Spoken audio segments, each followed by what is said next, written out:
A little while ago we ran a feature about the new AC40s in an interview with Nick Griffith, who had just come back from seeing one during a trip down under. And while he made some very good points about the future of Grand Prix racing and where the AC40 might take us in the future, I wanted to see one for myself. So to find out more, and once the rain had stopped, I headed down to the Kiwi base to meet with long-term team member and now coach Ray Davies. To kick things off, Ray put me in the hot seat aboard their AC40. I'd say the first thing that strikes me, Ray, is this. It's 40 foot, but it doesn't feel it when you come aboard, does it? It feels more like a 30 footer. No, it feels a lot smaller. No, you're right there. Is that because it's quite narrow, isn't it, I suppose, compared to a conventional boat? Yeah, I guess you're not really seeing a lot of the boat too. Certainly when you're in here, it feels a lot bigger when the rig and everything's in. But no, I think you're right. It does. It's deceptively a small feeling. Well, it certainly does from the helm position here, because I'm halfway forward in the boat for a start. I'm quite close to where the mast is. I mean, the mast is just over there. We're almost midships, aren't we, up here? Yeah, there's a lot of boat behind you for sure. Yeah. And part of the thinking on that was just that the helmsman would have as good a visibility as possible, not trying to look past anyone. And again, when you're on the leeward side, you can look at sail shapes and off to the side to leeward, downwind, that's where all the wind is, so you're sort of the tactician downwind, so you're looking at ley lines and bottom marks and so forth, and it's just a nice, cosy setup with the trimmer. Can also see how much the helmsman's got on with his wheels. So this is the trimming position, and you can see rather that it's almost more important that the trimmer knows what's going on with the helmsperson than the other way around, otherwise he's blind behind you. So it's really, really nice for the trimmer to see how much rudder angle's being used and if he's feeling comfortable or not. So that's one of the reasons we've switched it this way. Interesting. And so when you're saying trimming, just remind us what they're trimming. Everything? They're trimming the foils? They're trimming so this aft position is when you're on the windward side of the boat, you can do either the jib or the main. At the push of a button, you're selecting either the main functions. So you got traveller and main sheet, and then Cunningham and outhaul, mast rotation. So you're doing that from the windward side. So you're basically in control of the heel of the boat, which is absolutely critical. There's an autopilot flying the boat above the water, so that the trimmer is just really, really trying to keep the mast vertical, basically, with pretty much a flat zero heel. And the functions are there, and he's watching the helmsman. He can look over the other shoulder and see what gusts of wind are coming. Now when he's on the leeward side, he can be looking at the jib, and he's doing the jib functions. At the push of a button, those same 8 buttons then go into jib functions, Cunningham, jib track, in and out, sheet. So it's it's try to keep it at their standard off-the-shelf components and kept it as simple as we can, but it works really well. And I see, for instruments, it's fascinating. They're basically 2 Galaxy phones here. Yeah, they are. No, they're Samsung Galaxy phones, and we've made some custom mounts for them, but behind them is a wireless charger. Okay. So they're always, you don't have any battery issues. I wonder why there weren't any wires there. Yeah. No, so they're obviously waterproof, and then a nice little compact display which can be customised. They're in the One Design configuration there at the moment. So it's got your basic boat speed, true wind angle, the heel of the boat. Oh yeah, heel there, yeah. Yeah, you've got a traveller position, because you don't see that bar graph at the top is actually the traveller. So you'd see where that is, the trim of the boat, the middle button, the middle display there, yeah. And then you've got the angle of the cant angle of the foil on the port side, yeah. And then the windward side, that would have it up in the air. So around that 60 is your sort of sailing number, depending on wind speed, and if you're going upwind or downwind, you sort of vary that a little bit. And then you can control how high the boat's flying above the water. So these are these buttons just either side. Yeah. So we didn't want to have any buttons on the wheel, but while you're sailing in this helming position, the beauty is the person on the other side can do a lot of the setup for you. Right. It's exactly the same as mirrored, so you could only be worried about driving and pointing the boat and looking at your true wind angle, and then the other helmsman can be doing the ride height, the cant, and your settings for you. And you're saying that's why you didn't want the controls on the wheel, or just because it Yeah, was we complex wanted, as well? one I of the guess, reasons is let's just keep it super simple so anyone who hops in here can have a pro on the other side doing all your functions for you, and then it's not intimidating feeling like you have to do things at the same side. So anyone new to the boat, you're literally just holding a wheel and steering and not having to do anything else.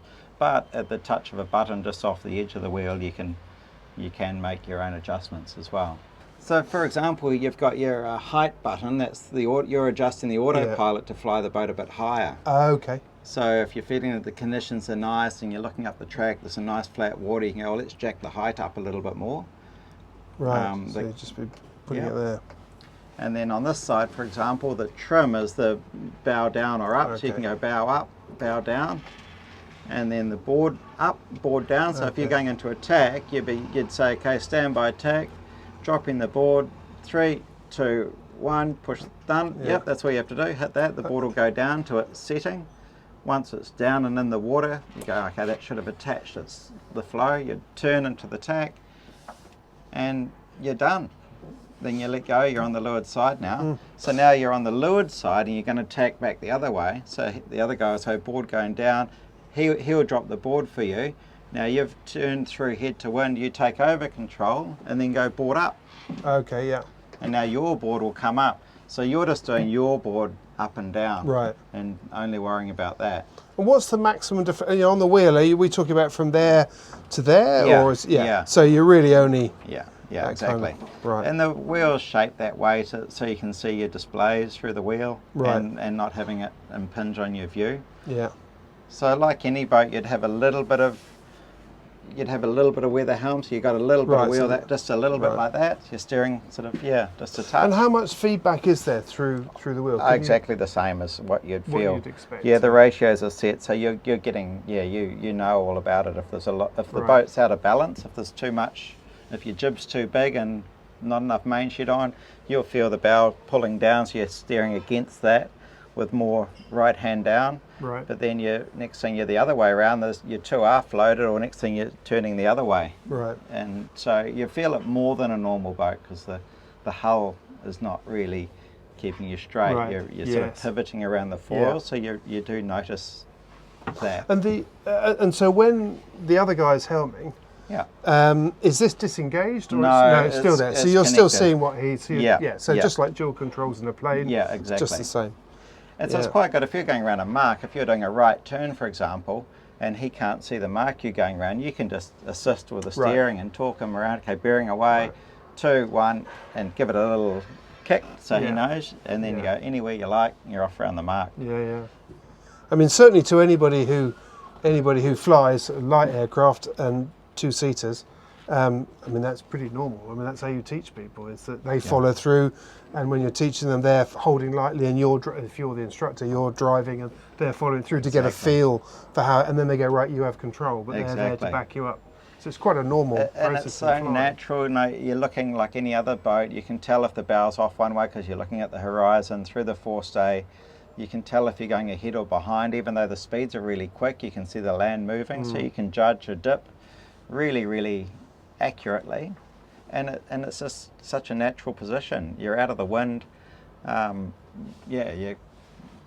could possibly go wrong? Well, a few things, but I'm liking it already. I'm not sure I could read the instruments. Actually, putting polarized. Oh no, I can't read them with polarizing. No, you do need to have the right glasses to suit. Yeah. You got to get Actually, they've all polarized. disappeared now. Yeah, no, that's a problem. That's not going to work. I mean, interesting. Look at one of the things, maybe a little bit strange thing to say, but looking at, I mean, they're nice, very clever displays, but quite small. I just wonder how much can you sail this boat through feel? I mean, yes, you've got the numbers there, but how long does it take before you can actually feel? Really? For anyone who sails this, they're obviously a sailor anyway, so they can look at the water and tell which way the wind's coming from, looking at the waves. And that, like just for sailing the boat and the feel, obviously you feel the wind's pretty much always coming from about 18 degrees, whether you're upwind or downwind. But you can just see, you can tell if you're going upwind or not. You can tell how close to the wind. You've got your jib, the woolies are right there. So you're looking at all the normal things would be your normal cues. basically very, very easy. You're just looking at the two woolies and then deciding where you want to go, you know, upwind, downwind, bearing away. And yeah, there's sort of a bit of a power band as you bear away, and you don't want to get committed into some reaching angles. It's much easier to be upwind or downwind. So yeah, you pick those angles, and then yeah, of course we can reach and do all of that, but it's just a little bit more challenging for the trimmers, but that's absolutely fine too. So you just, yeah, rip around, point wherever you want.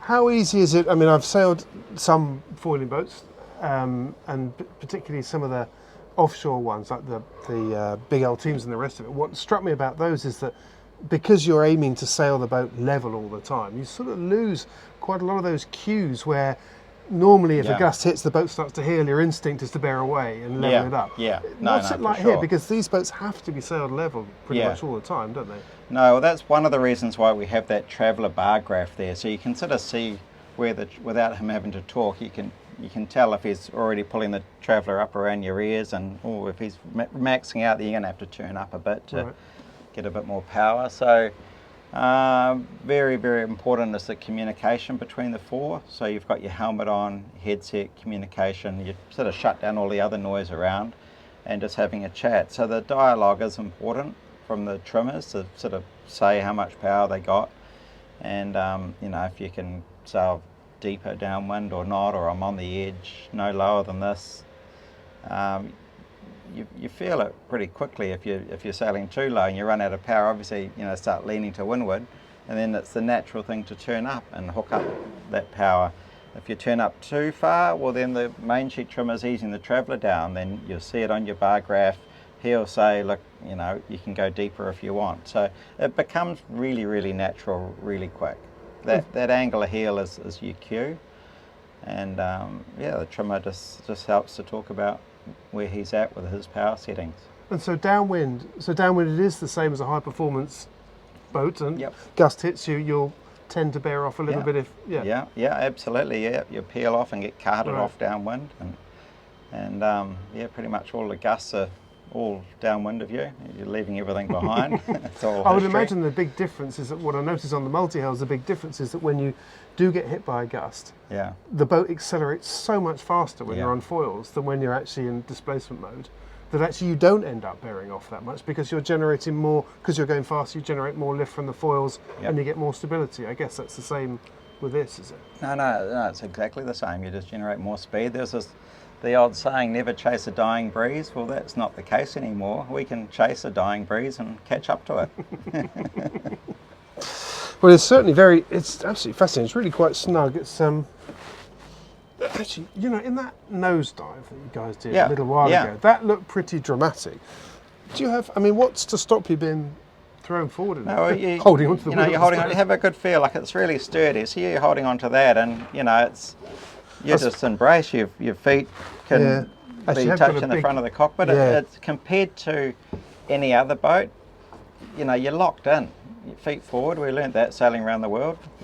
Really, is that right? Sleep with your feet forward. You know, you have the iceberg. Yeah. So no, you're locked in.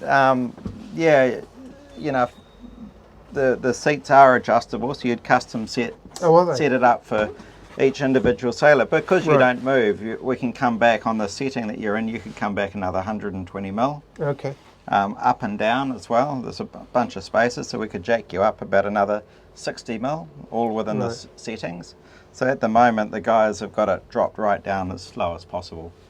It's not for every venue, but there are venues that are incredible for this type of boat, like any lake. Can you imagine in Porto-Cervo? Yeah. And the awesome thing too, and in say Porto-Cervo, for example, you could tow out of the harbour, and then you go, oh, there's a mistral, let's just go down the coast. We're towing at 30 knots, so 15 minutes of towing. I'm really excited about coastal racing again. Like, we've all done a million windward lewards, and a lot of the ones we remember are the coastal races, whether it's the TPs or the RCs used to do them.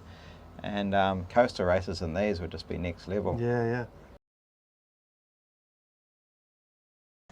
When you look down the list of projects that are involved in this next sort of cup cycle, be it AC40, LEQ12, looking forward to the main cup boat and the rest, you've had a lot on in the last couple of years, haven't you? Oh, huge amount on since pretty much day after winning the last cup. It's been full on, yeah, sure has.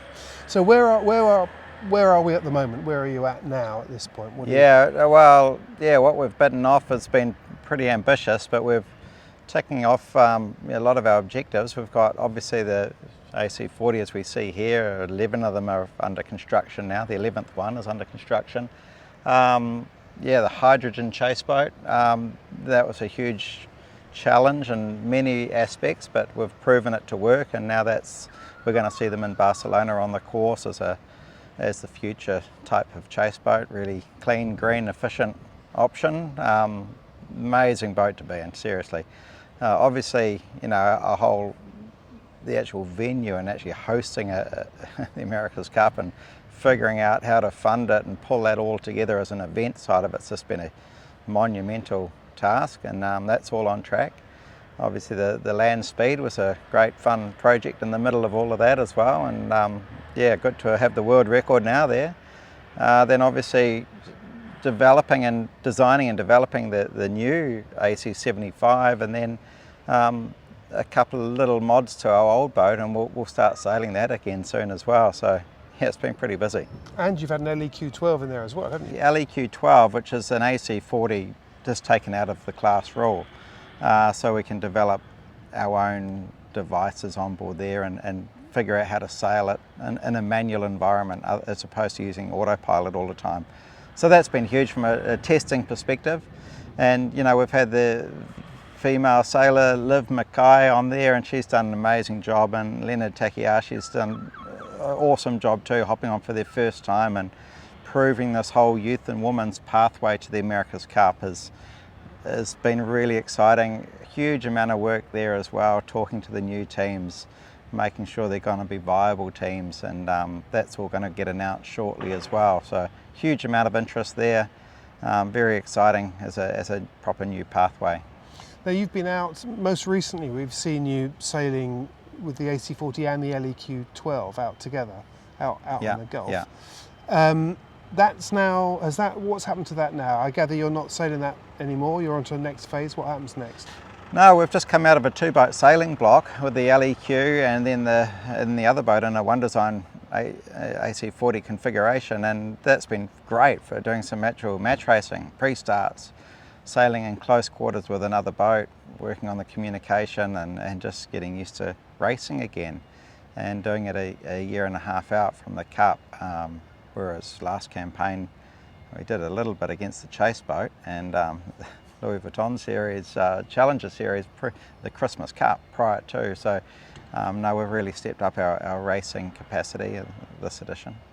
Interesting. And I mean, I know you're not going to tell me what you learned from the LEQ12, but what interests me is, what did you learn from the AC40 project as a whole so far that you might not have expected when you started out on this?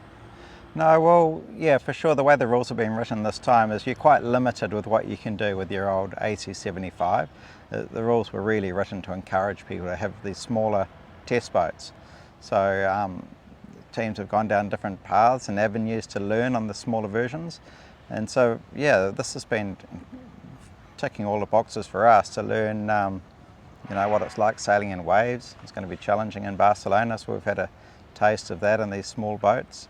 And obviously just being able to just race the boats properly and accurately around a race course.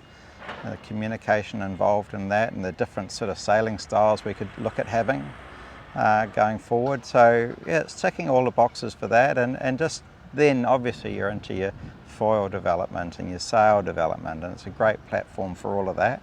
But even just some higher level general discussions around how we're going to actually sail our next version, what sort of power requirements are needed. We pick up all sorts of things from the small boat, and it's a must do, and then to be able to sort of race them as well is really key. You talk about the waves and the small boats. Is it harder on the smaller boats? No, look, it's much harder on the smaller boat. Everything sort of numbs down on a bigger boat. It's like sailing a moth is pretty challenging in waves compared to the AC40, and then you just take it up to the AC75 it just eats up the waves on days where you'd be on edge in the AC40. So it definitely gets a lot easier, with size. Presumably though, there are things that you can't do with the smaller boat that you will need to do and need to practice for on the big boat.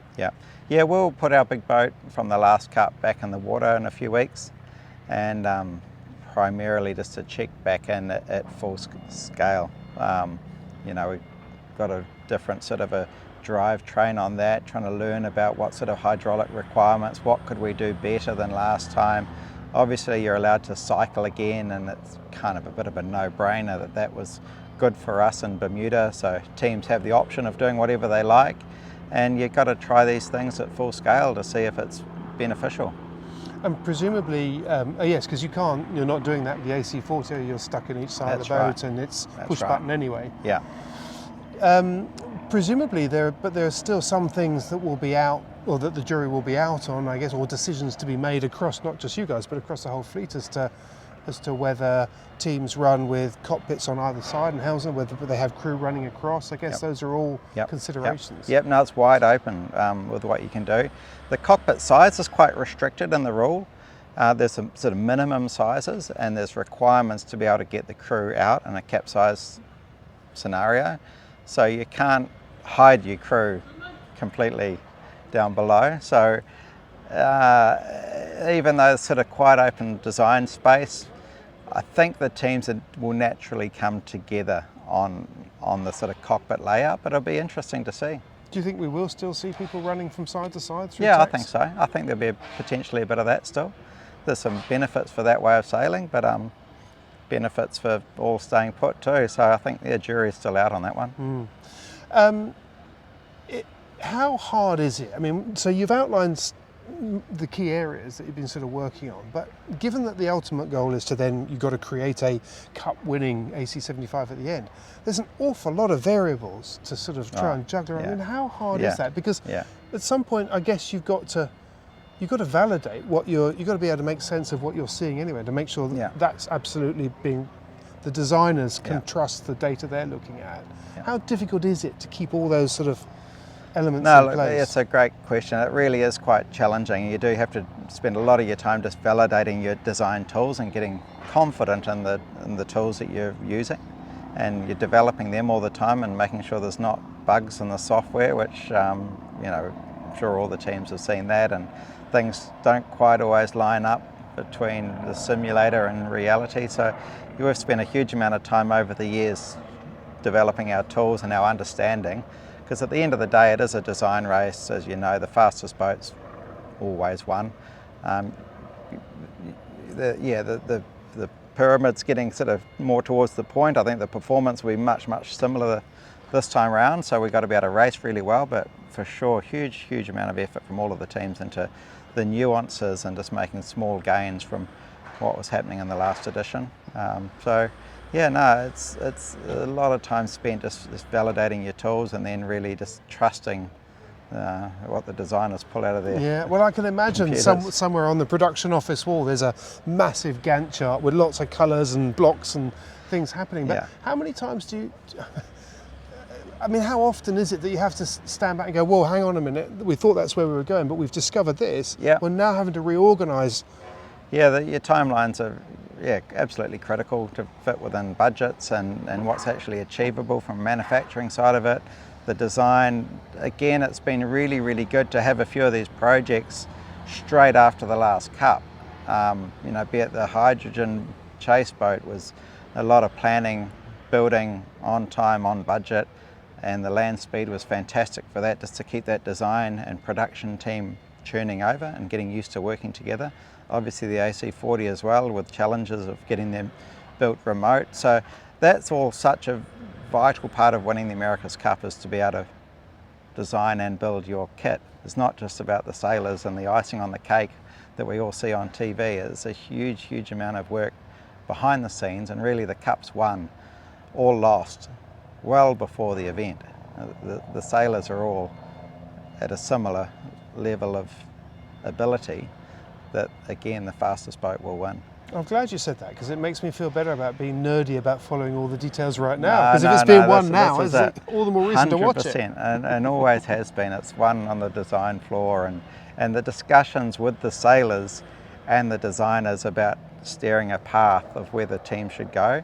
And I think that's probably the benefit that we probably don't talk about enough, is that's probably the difference in the top sailors, is the ones that can communicate to the designers and then get the best product. It's not just the designers on their own, and it's obviously not just the sailors on their own or the design sailors' ideas. It's marrying those two, and that's probably what doesn't get picked up enough on when we're watching the final event. We talk about the great sailing ability, but really the other skills that they've had is to be able to work with the designers to have a faster boat. And is that why the land speed record was so important to you then? It sounds like from what you're saying that was all part, it wasn't just about that was a breaking good record. project. Look, yeah, there's some passion about that particular event, and it's been on the radar of a few key people in the team for a long time as a passion project. Really, really exciting one to do. But yeah, for sure it was beneficial for, again, having another crazy craft that we've got to design and build and source materials, and even just that alone in this day and age post-COVID, just the supply timelines has radically changed. And if you're not doing that, you don't understand, you know, what reality we're in now. And again, that was a great project for being able to get things built in time and ordering components with huge lead times, and yeah, all really, really valuable lessons for America's Cup campaign. And did you learn stuff from the machine itself and the way it sailed? Because the apparent wind speeds that you're sailing at. Oh, look, not a lot, to be honest. No, there's a lot about, you know, wheels and suspension and traction. Having a crazy driver who will just push it, that was pretty important. Well, there's obviously been a hell of a lot going on. Next step, when do you head up to the Northern Hemisphere? Yeah, we'll probably head up around July, during July, and yeah, get ready for some sailing up at the venue. Hopefully a couple of events too, proper AC events this year, if that all comes together. It's looking pretty positive. So then, yeah, the sailing world, America's Cup fraternity, will start seeing some proper racing actually happening. And you're really, really excited to actually be up in Barcelona, and it's going to be incredible. I know what you're really looking forward to. It's just having a summer, isn't it? Yeah, well, we haven't had much of one here, that's for sure. It's been a bit of a rough ride. Yeah. Ray, thanks so much for your time. It's been absolutely fascinating. Good luck with it all. Look forward to seeing you up the top, if not before. Thanks, Matt. All right. Thank Cheers. you. Cheers.